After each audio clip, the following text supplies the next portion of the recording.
할렐루야. 아멘. 오늘도 우리 히즐라이프 처치는 하나님께 최고의 예배를 드리길 소망합니다. 11월 둘째 주입니다. 시간이 너무도 빨리 가서 벌써 둘째 주예요. 그런데 갑작스러운 추위 때문에 우리가 가을의 정취를 제대로 느끼지도 못하고 갑자기 겨울을 맞이한 듯한 느낌이 듭니다. 여러분, 갑자기 추워졌죠? 예, 갑자기 추워져서 보일러를 가동할 수밖에 없었는데요. 이렇게 일교차가 심하고 또 그래 갑작스럽게 추워지니까 감기 드시는 분들이 많아서 고생하시는 분들이 참 많은 것 같습니다. 여러분, 감기 조심하시고요. 앞으로 한동안 더 추워진다고 하니까 옷을 단단히 입으시고 외출을 하시는 것이 좋을 것 같습니다. 갑자기 추워지고 몸이 움츠러들 수밖에 없는 이 시기에 이불 밖은 위험하다라는 생각이 드는 이 시기에 따뜻한 차 한 잔과 한 손에는 성경책을 들고 하나님의 말씀을 우리가 조심스럽게 그리고 또 여유 있게 읽어보면 어떨까라는 생각을 하게 됩니다. 특히 요한복음을 읽어보시면서 예수님이 어떤 분이신지, 왜 이 땅에 내려오실 수밖에 없었는지, 그리고 이 땅에 오셔서 우리에게 무엇을 가르쳐 주시고 보여주시고 전하셨는지 그것을 함께 깨닫는 그 은혜를 누리면 어떨까 합니다. 요한복음에 담겨있는 예수 그리스도의 놀라운 사랑과 은혜를 경험하시는 우리 히즐라이프 처치가 되시길 예수님의 이름으로 축복합니다. 네. 지난주에는요, 요한복음 1장의 전장의 말씀을 가지고 은혜를 나누었어요. 1장만으로도 30주가 넘는 예배를 드리고 또 설교로 은혜를 나누었습니다. 그래서 요한복음 1장을 요약해서 여러분들과 30주가 넘는 기간 동안 함께 은혜를 나누었던 그 말씀을 간단하게, 그렇지만 핵심적으로 그 말씀을 은혜로 나누었는데요. 요한복음 1장은 예수님이 어떤 분이신지를 처음에 1절부터 말씀을 전하고 있고요. 그리고 그 뒤에는 예수님의 존재를 먼저 전한 자, 그 세례 요한이죠. 세례 요한에 대한 말씀을 전하면서 그 세례 요한을 통하여 준비된 자를 예수님께서 직접 찾으시고 부르셨다라는 말씀으로 요한복음 1장이 마치게 됩니다. 그리고 예수님께서 직접 찾으시고 준비된 자를 직접 찾으시고 부르신 그들과 함께 예수님께서 첫 사역, 그 첫 걸음을 떼시는 것이 바로 요한복음 2장의 말씀입니다. 그래서 기대하시라 라고 말씀드렸고 바로 일주일이 지나 오늘이 바로 요한복음 2장의 말씀입니다.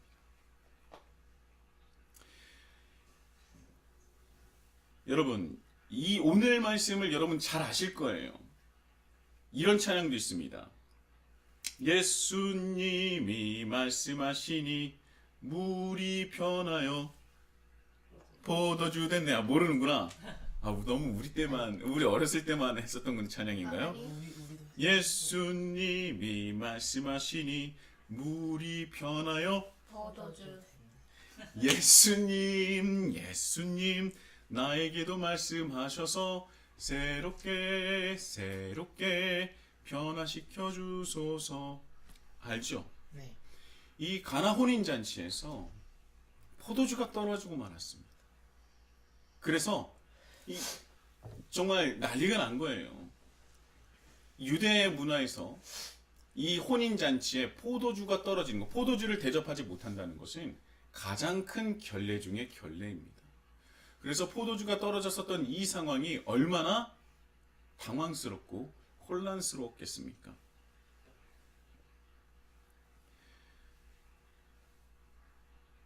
이 유대 민족에 있어서 포도주라는 것은 일상생활에서 가장 중요하기도 하고요. 또한 손님을 대접하는 데 있어서 가장 중요한 것이 포도주입니다.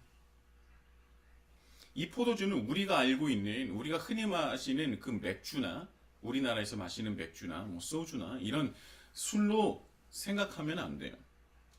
여러분도 잘 아시다시피 우리나라와는 달리 중동 지방이나 유럽 같은 경우에는요, 깨끗한 물이 너무너무 중요합니다. 왜냐하면 지역 특성상 물에 석회질이 많이 섞여 있기 때문에 그 물을 많이 마실 수가 없어요. 제대로 정수되지 않은 물을 먹게 되면 병에 걸리게 되죠. 이 석회질이 섞여 있기 때문에 이들에게 있어서 물은 굉장히 깨끗한 물은 굉장히 중요합니다. 그래서 그들이 생활을 하면서 깨닫게 된 것이 있는데 그것이 무엇이냐? 첫 번째는요, 산성을 띠는 알코올이 몸에 축적되어 있는 석회를 중화시켜 줍니다. 그래서 그들은 포도주를 먹는 이유는 무엇이냐면 내 몸에 석회질이 쌓여 있어서 굉장히 몸이 안 좋아질 때 그것을 중화시킬 수 있는 것이 바로 알코올이었던 거예요. 그래서 이 포도주를 먹으면서 내 몸에 쌓여 있는 석회질을 중화시키는 겁니다. 두 번째는 무엇이냐? 깨끗한 물을 얻기 위해서 포도주를 먹는 것입니다. 이 포도가 생성되는 과정에서 석회질이 자연스럽게 제거가 돼요. 그래서 포도 열매가 머금고 있는 수분은 석회질이 없는 매우 깨끗한 수분입니다. 그래서 그 수분을 포도를 통해서 섭취를 하고 또한 포도주로 만들어서 내 몸에 쌓여 있는 석회질을 제거하는 일석이조의 식품이 음료가 바로 포도주라는 거예요. 그래서 이스라엘에서의 포도주는 살기 위한, 건강하게 생활하기 위한 음료입니다. 그러니까 우리나라에서 잔치에서 마시는 술 문화와는 전혀 다른 의미라는 것입니다. 자, 가나의 혼인잔치의 내용을 보면 간단합니다. 자, 2장 1절에 보면 사흘째 되던 날 갈릴리 가나에서 혼례가 있었는데 어쩐 일인지 예수님과 그 제자와 그리고 예수님의 어머니가 그 잔치에 초청되어서 참여하게 됩니다. 그런데 갑자기 포도주가 떨어지는 난감한 상황에 놓이게 되죠. 잔치에서 포도주가 떨어진다는 것은 제가 앞서 말씀드렸지만 손님에 대한 최대의 결례라고 볼 수 있습니다. 그러니까 하인들은 발만 동동 구르고 있었겠죠. 아마 주인도 알고 있었을 것입니다. 그런데 예수님의 어머니가 그렇게 당황해하는 하인들을 불러서 상황에 여기 당황하지 말고 너희는 저분이 말씀하시는 것을 그대로 들어라. 그렇게 말을 합니다. 예수님은 썩 내켜하시지 않았던 것 같아요. 그런데 예수님은 이어서 하인들에게 말씀을 하십니다. 근데 딱 보시는 것이 유대 정결 예식에 사용하기 위해 준비한 돌 항아리가 있었어요. 돌 항아리에 물을 채우라 말씀하십니다. 그리고 그의 말을 들은 하인들은요, 왜 포도주가 필요한데 항아리에다가 물을 담으라고 하지? 하면서 이상하게 생각했을 수도 있었을 거예요. 그러나 예수님의 어머니가 자신들에게 한 말씀을 듣고 기억하여서 그대로 행합니다. 열심히 따릅니다. 얼마나 열심히 따르는지 항아리 아귀까지 그 입구까지 가득 물이 채웠다고 해요. 자, 그리고 결과가 어떻게 되었습니까? 물이 변하여 포도주가 되었네. 그런데요, 그냥 포도주도 아니고 오늘 본문 10절에 보면 보통 포도주가 아닌 아주 좋은 최상급 포도주라고 되어 있습니다. 원래 처음에는 어떤 잔치든지 처음에 가장 비싸고 좋은 포도주를 손님들에게 대접을 합니다. 그리고요, 또 처음부터 끝까지 계속 좋은 포도주만 줄 수 없잖아요. 돈이 너무 많이 드니까 그때 한 중반 정도부터는 값싼 포도주를 주어도 사람들이 값싼 포도주인지 좋은 포도주인지 분간을 못해요. 왜냐하면 술에 취해기도 했고 그리고 온갖 음식을 통해서 입맛이 많이 변해있기 때문에 그 뒤에 나오는 포도주는 좋은 포도주를 주지 않아도 사람들이 맛있게 마실 수 있습니다. 그래서 원래 유대 문화 속에서는요, 처음에 손님들에게 그 대접하는 포도주가 가장 좋은 포도주고, 나중에 시간이 가면 갈수록 대접하는 포도주는 점점 질이 낮아집니다. 그런데 손님들이 갑자기 놀란 거예요. 포도주가 끊겼다 싶었을 때 갑자기 하인들이 가지고 나온 포도주가 이전의 포도주보다 훨씬 더 맛이 좋고 최상품이었다는 겁니다. 그래서 손님들은 놀랐고 주인에게 가서, 신랑에게 가서 칭찬하면서, 아니 어떻게 이런 포도주를 지금까지 안 내오고 있었습니까? 너무 감사합니다. 너무 맛있습니다. 너무 좋습니다. 이런 말을 하는 것이죠. 뭐 예수님이 포도주를 만드셨으니 좋게 만드셨겠죠. 그죠? 그런데 여기서 우리가 한 가지 짚고 넘어가야 할 것이 있습니다. 무엇이냐면 오늘 본문 말씀에 사흘째라는 말씀이에요. 자, 그렇다면 언제서부터 사흘째입니까? 제자들 부르신다. 바로 맞아요. 제자를 부르신 바로 그 날부터 사흘째 되던 날. 이 말씀이 굉장히 중요한 말씀입니다. 자, 우리가 30여 주 넘도록 우리가 듣고 배우고 은혜를 나눴던 1장의 말씀에 보면 1장 29절, 35절, 43절에 이튿날이라는 말씀이 있습니다. 그러니까 1장의 말씀이 3일의 시간이 걸렸다는 거예요. 예수님께서 세례 요한에게 세례를 받으신 그날을 중심으로 이전에 중심으로 해서 예수님께서 세례를 받으신 것을 중심으로 두고 그 이전 날에는 세례 요한을 찾는 종교 지도자들의 그 모습을 보여주시고, 그리고 예수님께서 세례를 받으신 그 이튿날 바로 요한의 두 제자가 예수님을 만나 예수님의 제자가 됩니다. 그리고 또 이튿날 빌립이 나다나엘을 찾아가죠. 그래서 이튿날, 이튿날, 이튿날, 그리고 사흘째 되던 날. 그렇다면 이 날짜와 물이 변하여 포도주가 되는 사건을 하나로 본다면 며칠이 돼요? 이튿날, 이튿날, 이튿날, 그리고 사흘째. 주일, 안식일, 사흘, 예, 사흘째. 3일, 6일. 7일. 자, 세례 요한을 만나시고, 그리고 세례 요한이 종교 지도자를 만나고 예수님께서 세례를 받으시고, 그리고 두 제자를 부르시고 나다나엘을 부르시고, 그리고 사흘째 5일. 7일이 되는 거죠. 네. 자, 여기선 플러스인데 플러스 마이너스가 말로 들으면 잘 안 됩니다. 자, 7일째 되던 날. 자, 7일째 힌트 드립니다. 요한은 신약의 무슨 말씀이라 그랬어요? 광야에서 신약의 구약. 신약의 구약의 말씀이라고 했죠. 구약에서 7일은 무엇을 뜻합니까? 안식일. 요한복음 1장에 어떤 말씀을 중심으로 은혜를 나눴죠? 구약의 어떤 말씀? 바로 창세기의 말씀이죠. 창세기 1장에 천지 창조는 며칠간 이루어졌습니까? 7일간 이루어졌죠.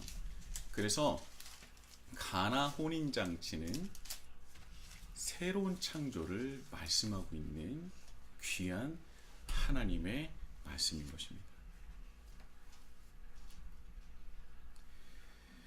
그래서 많은 신학자들은요, 요한복음 1, 2장을 신창조의 일주라고 말을 합니다. 창세기 나오는 7일간의 창조 또한 예수님으로부터 시작되었지만, 그런데요, 다시 한번 또 한 번의 창조가 시작되었으니 바로 가나 혼인잔치를 통한 새로운 창조입니다. 여기서 어떻게 창세기 1장과 연결되는지 우리는 다시 한번 나눠볼 겁니다. 자, 창세기 1장에 나왔었던 창조도 누구로부터 시작되었다고 말씀하고 있어요? 하나님. 태초에 하나님. 자, 구약에선 태초의 하나님이신데 요한복음 1장에는 그 창조를 누가 했다고 나옵니까? 예수님께서 하셨다 그랬잖아요. 예수님께서 하시지 않은 일이 하나도 없다. 그러니까 창조를 예수님께서 하셨다고 요한복음 1장에는 증거하고 있습니다. 예수님으로부터 새로운 창조가 시작되었어요. 재창조라고도 할 수 있고 새로운 신자를 사용해서 신창조라고도 할 수 있겠습니다. 그렇다면 무엇을 새롭게 시작하신 것입니까? 무엇을 새롭게 시작한 거예요? 예수님께서 이 땅에 오신 이유 바로 아담의 죄로부터 깨어졌었던 하나님 나라를 다시 시작하고 재창조하신 것이 바로 가나안 혼인잔치의 시작입니다. 아담의 죄로 깨어진 하나님 나라를 다시 시작하기 위해서 예수님께서 이 땅에 오신 거예요. 하나님께서 선택하신 민족 아브라함 족속을 통하여 하나님 나라를 다시 시작하고자 하셨지만 죄에서 벗어나지 못한 이스라엘 백성의 모습을 보고 수많은 그런 죄악을 다시 반복하는 이스라엘 백성을 보고 이제는 급기야 예수님께서 직접 이 땅에 내려오신 것입니다. 그래서 하나님 나라를 직접 다시 시작하시며 재창조를 하신 것이죠. 사복음서 1장은요. 모두 창세기 1장의 창조를 언급하고 있어요. 마태복음 1장에는요. 이런 말씀이 있습니다. 예수님의 세계라. The genealogy of Jesus. 예수님의 세계를 말씀하고 있어요. 예수님의 세계를 말하고 있어요. 마가복음요. 예수님께서 사단에게 시험을 받을 때 들짐승과 함께 하신다는 표현으로 아담이 거했었던 에덴 동산에 그 회복된 에덴 동산을 말하고 있어요. 그리고 누가는요. 아담으로 시작되어 예수님으로 끝나는 그 족보를 언급함으로써 창조의 시작을 말씀하고 있습니다. 그리고 나서 이 모든 마태, 마가, 누가복음을 모든 그 복음서를 본 사도 요한은 그 창조의 정점을 찍은 거예요. 그래서 요한복음 1장 1절이 태초에 말씀이 계시니라 로 시작이 되는 것이죠. 그리고 예수님의 사역의 시작을 신창조, 재창조의 일주로 기록을 하면서 예수님의 사역은 그 사역의 시작은 새로운 시작, 새로운 출발, 새로운 하나님 나라를 말씀하고 있는 것입니다. 자, 여기서 그렇다면 한 가지 더 문제를 내볼게요. 정말 간단하고 너무나 쉬운 문제입니다. 하나님께서 세상을 창조하신 뒤에 우리 인간에게 첫 번째로 하신 명령이 무엇입니까? 생육하고 번성하라. 그렇죠. 생육하고 번성하고 땅에 충만하라. 이것이 바로 뭐예요? 무엇을 이루라는 거예요? 세상. 가정을 이루라는 것이죠. 생육하고 번성하여 땅에 충만하라. 남자와 여자가 부모를 떠나 하나가 돼요. 가정을 이루신다는 것이죠. 창조 후에 하나님께서 인간에게 첫 번째 주신 명령은 가정을, 하나님 뜻 안에서 가정을 이루라는 것이었고요. 예수님께서 첫 사역 시작하실 때 그 잔치가 어떤 잔치입니까? 혼인잔치라는 것. 바로 하나님께서 말씀하셨었던 첫 번째 하나님의 명령을 회복하는 것으로 시작해서 예수님의 재창조 사역이 시작된 겁니다. 이게 바로 가나 혼인잔치에 깊숙하게 스며든 하나님의 뜻인 것이죠. 하나님께서요, 가정을 매우 중요하게 여기세요. 하나님께서 세상을 창조하셨는데 모든 것이 다 좋고 모든 것이 아름답고 모든 것이 최고였습니다. 그런데 단 한 가지 하나님께서 좋지 않게 여기셨다는 것이 있었어요. 그것이 무엇입니까? 아담이 혼자 있고. 그렇죠. 아담이 혼자 있는 것을 좋지 않게 여기시고 그의 갈비뼈 하나를 취하여 하와를 만드사 그 둘이 하나 되게 만드셨습니다. 그것이 바로 가정이고 하나님께서 인간에게 말씀하신 첫 번째 명령이라는 거예요. 그렇다면 다시 요한복음 2장으로 돌아와 예수님의 첫 사역지는 어디입니까? 가나. 가나죠. 가나 중에서 어디입니까? 새로운 가정의 시작을 알리는 혼인잔치라는 거예요.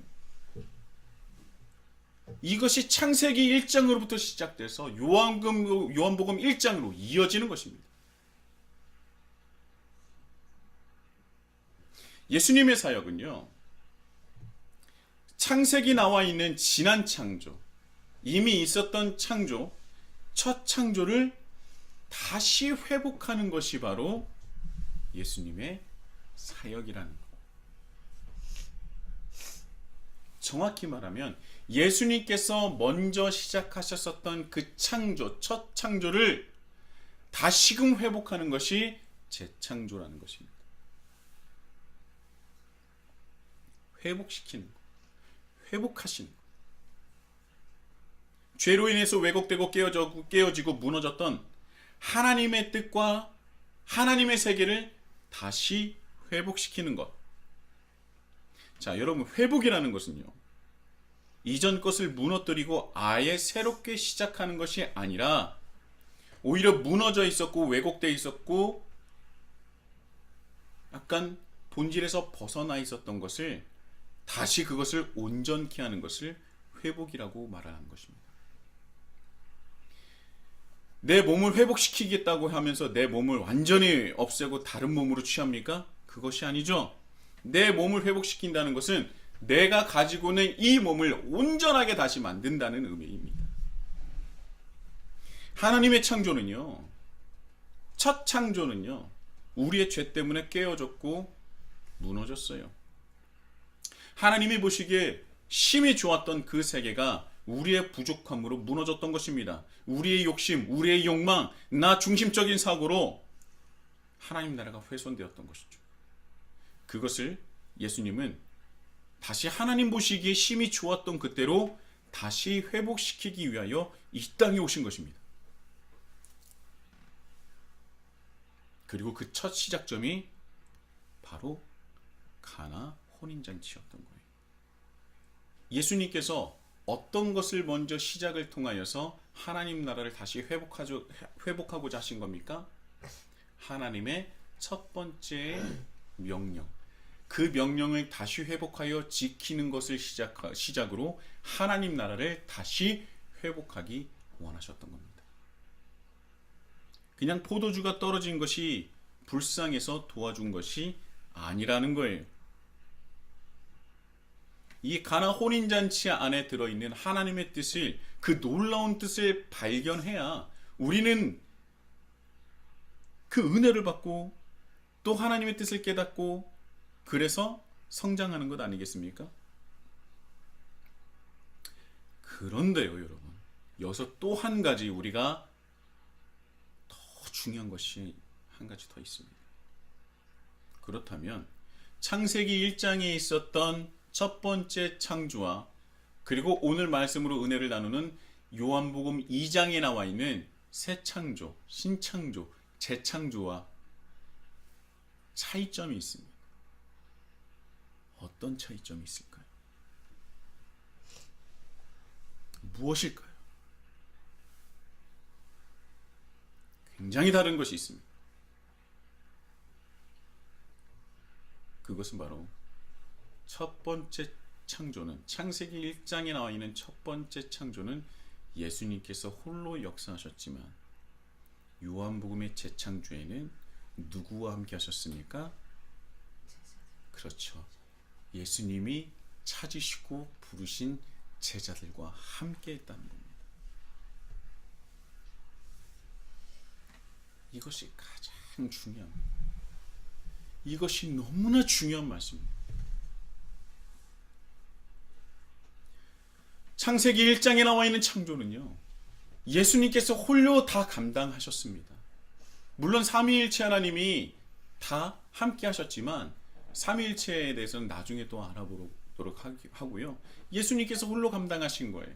예수님께서 홀로 창조하셨습니다. 그러나 예수님께서 이 땅에 오신 뒤에 다시 이 하나님 나라를 다시 시작하는 이 재창조에서는요, 예수님께서 홀로 하신 것이 아니라 그 예수님께서 직접 찾으시고 부르신 제자들과 함께 하셨다는 겁니다.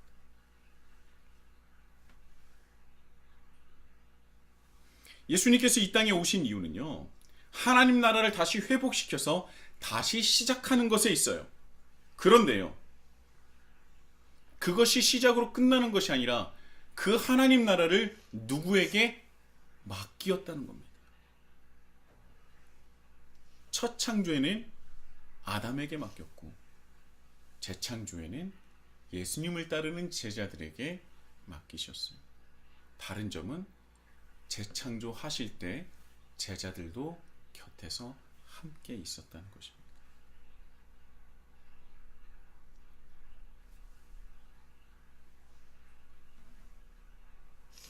가나 혼인잔치에 예수님께서 홀로 가신 것이 아닙니다. 사도 요한이 2절의 말씀을 기록한 이유가 있는 거예요. 예수와 그 제자들도 혼례의 청함을 받았더니. 이 말씀의 깊은 의미는 혼인잔치의 청함을 받은 것은 바로 예수님을 믿고 따르는 이들에게 또한 하나님 나라를 시작하는 데 있어서 동참하기를 원하셨고 또 함께하기를 원하셨다라는 그 하나님의 뜻, 그 하나님의 뜻을 이곳에 담아놓은 것입니다.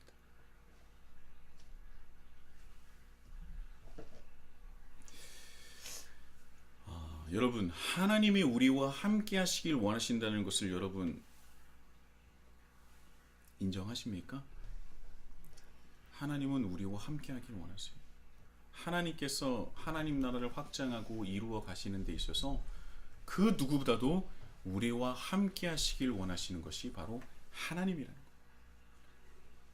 그래서 예수님이 이 땅에 오셔서 깨어진 하나님 나라를 다시 회복하는데 홀로 감당하시는 것이 아니라 놀랍게도 예수님을 믿고 따른 이들과 함께 하셨다는 거예요. 그리고 하나님 나라가 어떻게 회복되는지, 그리고 어떻게 회복되어 확장되어 나가는지 그것을 직접 보고 경험케 하셨다는 거예요. 그리고 그 하나님 나라를 그에게 맡기셨고 지금 우리에게도 그 하나님 나라를 지키어내고 확장해내기를 원하신다는 것이죠. 여러분, 이렇게 자신의 일을 신이 자신이 창조한 창조물들과 함께하길 원하고 그것을 같이 동행하며 이루어나가길 원하는 것은요, 이 세상에 있는 그 어떤 종교에도 없는 기독교가 유일한 놀라운 은혜 중에 은혜입니다. 여러분, 우리는요, 세상을 창조하신 하나님께 종속된 존재들이 아니에요. 오히려 하나님은 우리와 함께 하시기를 원하시는 분이고요, 더 가까이 하기를 원하시는 분입니다. 우리와 동행하기를 원하시는 분이지 우리를 종속시키는 분이 아니라는 겁니다. 그래서 인간은 하나님의 창조물인데도 불구하고 순종도 할 수 있고 무엇도 할 수 있어요? 반항도 할 수 있어요. 그렇죠. 순종도 할 수 있고 불순종도 할 수 있는 거. 놀랍지 않습니까? 반항도 불순종이랑 똑같은 거예요. 하나님께서 어떤 일을 하실 때, 무엇을 하실 때든 하나님은 우리와 함께 하시길 원하신다는 겁니다. 왜요? 우리를 사랑하시니까. 부모님이 자녀들과 함께 하길 원합니다. 왜요? 사랑하니까.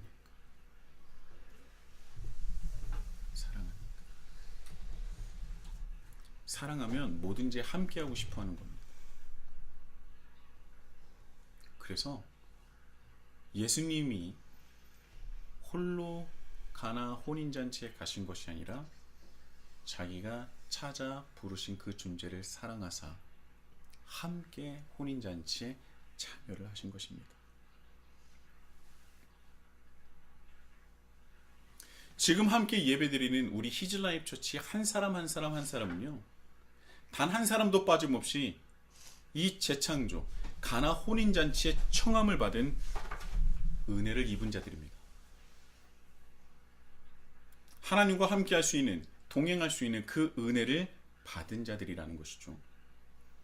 그래서 우리는요, 하나님과 함께 할 수 있다라는 그 자격을 부여해 주신 예수 그리스도의 은혜에 감사하며 또한 그런 지위에 부여받은 것을 큰 자부심을 가져야 한다는 것입니다.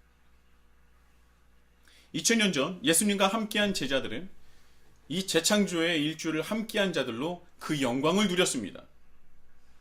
그리고 2000년 이후에 우리는 예수님께서 시작하신 신창조, 그 재창조 일주에서 이루신 것들을 지키어내는 이들로 그 영광을 우리도 누리고 있는 거예요.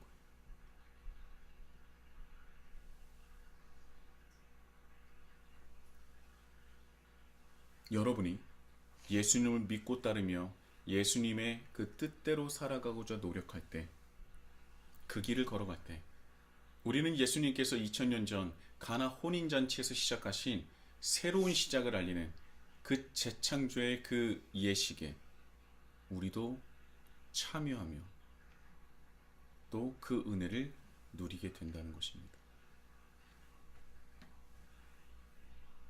우리에게 맡기셨어요. 우리 히즐라이프 처치에서 책과 함께 예술이라는 발표를 가졌다고 말씀을 드렸었죠. 여러분, 우리가 이렇게 크지 않고 가진 것이 많지 않은 그런 교회 공동체가 15가정이 넘는 가정들과 함께 책과 함께 예술이라는 발표회를 가지는 것이 여러분 쉽지 않습니다. 그런데 왜 그런 시간과 에너지와 물질을 들여서 발표를 가진 것입니까? 우리 교회에서 굳이 주관을 안 해도 됩니다. 그런 고생 안 해도 됩니다. 저는 고생이라고 생각하지 않지만 어떤 사람은 고생이라고 생각하는 분도 분명히 있을 겁니다. 왜냐하면 거기에 쏟아내야 하는 시간과 에너지와 물질적인 것, 여러분 그것뿐만이 아닙니다. 그것을 진행하고 우리가 그것을 섬기면서 얼마나 많은 일들이 있었고 신경을 써야 하는지, 그리고 섬겨야 하는지 아십니까? 15가정이 함께 하는데 홈스쿨링 특성상 각 가정마다 사정이 있고 스케줄이 있고 일정이 있어요. 다 각기 다 다릅니다. 그런데 한 곳에 모이는 것조차 너무나 힘들어요. 힘든 것 알고 있습니다. 어려운 것 알고 있습니다. 그런데 왜 발표회를 가집니까? 그저 아이들에게 좋은 경험을 주기 위해서 가지는 것입니까? 그렇지 않아요.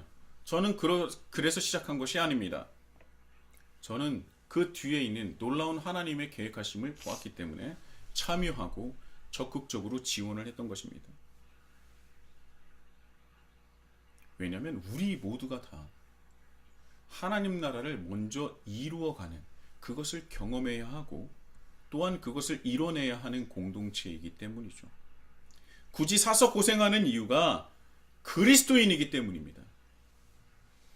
우리의 고생을 통해서 단 한 사람이라도 하나님의 사랑을 경험할 수 있다면, 또한 그 안에서 아이들이 서로를 섬기는 기회로 삼을 수만 있다면, 또한 아이들이 자신의 한계를 넘어서는 경험을 통해 하나님의 백성으로 성장을 할 수만 있다면,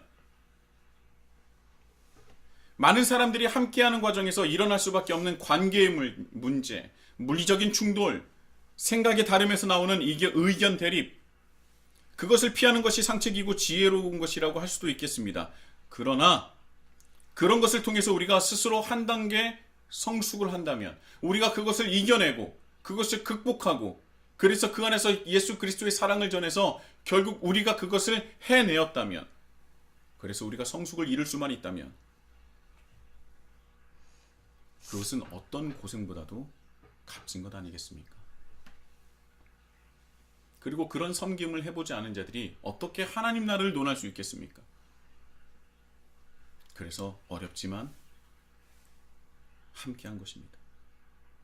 그런데요, 자, 이번 발표를 통해서 저와 우리 와이프, 대부분 와이프지만 사람들에 대한 우리 가정에 대한 사람들의 그 평가를 듣고 놀라운 점을 발견했습니다. 발표회를 같이 준비하는 분들이 저와 우리 와이프에 대해서 자신들의 생각을 말을 하는데, 우리는 이런 사람인 것 같아, 이런 사람인 것 같아라고 그 성향에 대해서 애니어그램이라는 것으로 판단을 했어요. 애니어그램은요, 9가지 성격으로 사람을 분류하고요, 성격 유형을 알아보는 지표입니다.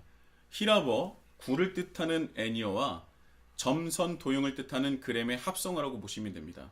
그러니까 9개의 점이 있는 도형으로 생각하시면 편합니다. 여기서 9가지 유형이 있어요. 첫 번째, 1번 이성적인 완벽주의자, 2번 사교적이며 남을 도와주는 유형, 3번 성공과 유능함을 추구하며 주목받기 원하는 형, 4번 개인주의적이며 독특함을 추구하는 형, 5번 분석적이며 통찰력을 가진 형, 6번 안전함을 추구하는 유형, 7번 낙천적이고 명랑한 아이디어형, 8번 리더십이 강하고 승리와 성공을 추구하는 유형, 9번 안정과 평화를 추구하는 유형. 제가 아주 간단하게 말씀을 드렸지만 저는요, 이 8번에 가깝고요, 와이프는 7번형과 가깝습니다. 저는 리더십이 강하고 승리와 성공을 추구하는 형이고요, 와이프는 낙천적이고 명랑하고 아이디어가 샘솟는 그런 유형이에요. 그런데요, 우리와 함께 했던 분들의 평가는 무엇입니까? 7번과 8번이 아니라 바로 9번이었어요. 안정과 평화를 추구하는 형. 평화주의자라는 것이죠. 와이프는 이 말을 듣고 아직 나를 잘 모르시는 것 같은데 라는 생각을 했다 그래요. 근데 저는 그 말을 듣고 무엇을 깨달았냐면, 이것이 바로 우리가 그리스도인으로서 성숙했다는 것이구나, 그것을 느꼈습니다. 우리가 하나님 나라를 위하여 섬기기를 작정하고 나아갔더니 하나님의 은혜가 우리의 모습 속에서 평안을 가져다 주는 존재로 인도하신 것입니다. 그렇다면 우리가 가지고 있었던 원래 고유의 성향이 사라졌습니까? 그렇지 않죠. 오히려 우리가 가진 성향은 더욱더 빛나서 발표회를 나름 성공적으로 마쳤습니다. 그러나 하나님의 은혜가 더욱 커서 함께한 이들에게는 우리는 평화주의자였던 거예요.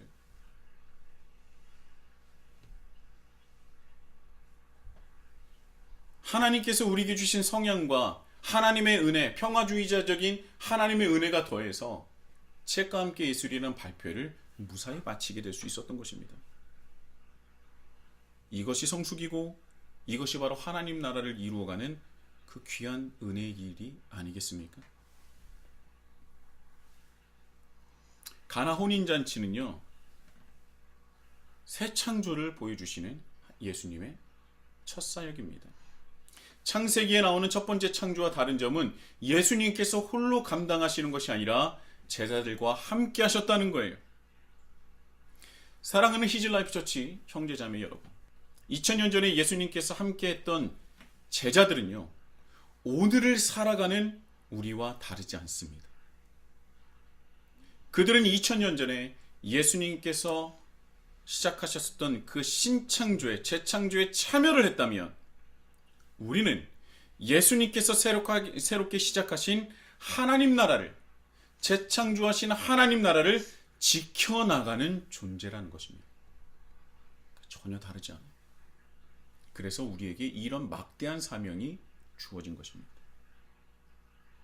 예수님을 믿는 우리가 이 땅에서 살아가는 그 이유를 깨닫고 살아갈 때 분명히 우리를 통하여 하나님은 하나님 나라를 확장하시고 그리고 국권이 지켜지게 될 것입니다. 예수님께서 우리에게 각자 주신 그 사명을 감당하셔서 하나님 나라를 지켜내시고 확장에 앞장서시는 저와 여러분, 우리 히즐라이프 처치가 되시길 예수님의 이름으로 축복합니다. 아멘. 우리 다 같이 찬양하시겠습니다.